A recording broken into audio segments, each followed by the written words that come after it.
Hello കൂട്ടുകാരെ, അപ്പോഴേ ഞാൻ ഇന്ന് വന്നത് നമ്മുടെ റംബൂട്ടാനൊക്കെ ഇങ്ങനെ പഴുത്ത് വരുന്നുണ്ട്. അത് പറിച്ച് ചർച്ചിൽ കൊടുക്കാമെന്നൊക്കെ വിചാരിച്ചു. അപ്പോൾ ഇത് നന്നായിട്ട് പഴുത്തില്ല, അതുകൊണ്ട് ഞാൻ കരുതി പിന്നെ ഇടയ്ക്കെപ്പോഴെങ്കിലും പറിച്ച് കൊടുക്കാം എന്നൊക്കെ പ്ലാൻ ചെയ്ത് അങ്ങനെ നിൽക്കുമായിരുന്നു. അപ്പോൾ നോക്കിയാൽ 1-2 കായൊക്കെ ഇതാ ഇങ്ങനെ വീണ് കിടക്കുന്നു.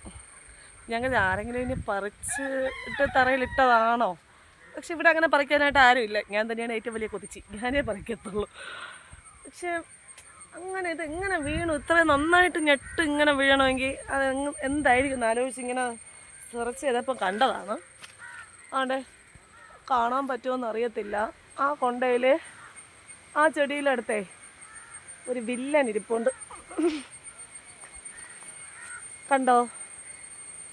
ഇവനാണ് ഇതിനെ ഞെട്ടറുത്ത് വീഴുന്നത്. കണ്ടോ കള്ളൻ? ഞാൻ വീഡിയോ എടുക്കാൻ വന്നപ്പോഴത്തേക്ക് ഓടുന്നുണ്ടോ? ഇവനാണ് വില്ലൻ.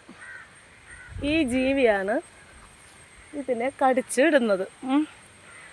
അപ്പോൾ നമ്മൾ ഈ റംബൂട്ടാനൊക്കെ കൃഷി ചെയ്യുന്നവരുടെ പ്രധാനപ്പെട്ട പ്രശ്നമെന്ന് പറയുമ്പോൾ ഒരു മരം നിറയെ കായ്ക്കും, പക്ഷേ അതിൻ്റെ പകുതിയോ അല്ലെങ്കിൽ കാൽഭാഗം മാത്രമേ അവർക്ക് എന്ത് ചെയ്യത്തുള്ളൂ, വിളവെടുക്കാൻ കഴിയത്തുള്ളൂ. വവ്വാലും അതുപോലെ മറ്റേ അണ്ണി അങ്ങനെയൊക്കെയുള്ള സംഭവങ്ങളൊക്കെ വന്നിട്ട് ഇത് പറിച്ച് കൊണ്ടുപോകും. അതിനിടയിലൂടെയാണ് ഇതുപോലത്തെ ജീവികളും കൂടെ വന്ന് ഇതൊക്കെ മുറിച്ച് പറക്കിയിടുന്നത്. എനിവേ, എൻ്റെ റംബൂട്ടാനും പഴുത്ത് തുടങ്ങിയിട്ടുണ്ട്. വിളവെടുക്കുമ്പോൾ തീർച്ചയായും നിങ്ങളെ കാണിക്കും ഞാൻ. ബൈ.